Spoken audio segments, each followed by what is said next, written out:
Good day everyone, in this video I will show you 3 tips for this watch, Casio A168W.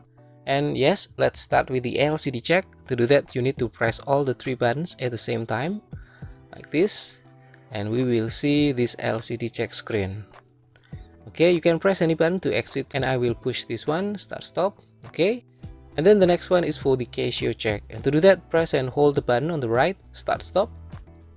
And it will show this Casio word on the screen. Okay, it will also change the time format, so you need to press the start stop button one more time, and yes, it returns to the previous setting. And then the next one is the alarm sound check. So from this timekeeping mode, you can press the mode button once, and we are here AL alarm, and then you can press and hold the start stop button, and it will gives a beeping sound like this.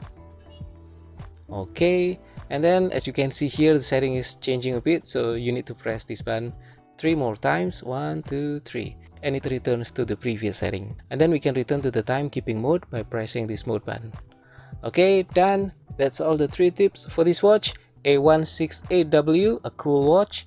Hopefully this video is useful. Thank you for watching. See you again in the next video. Bye.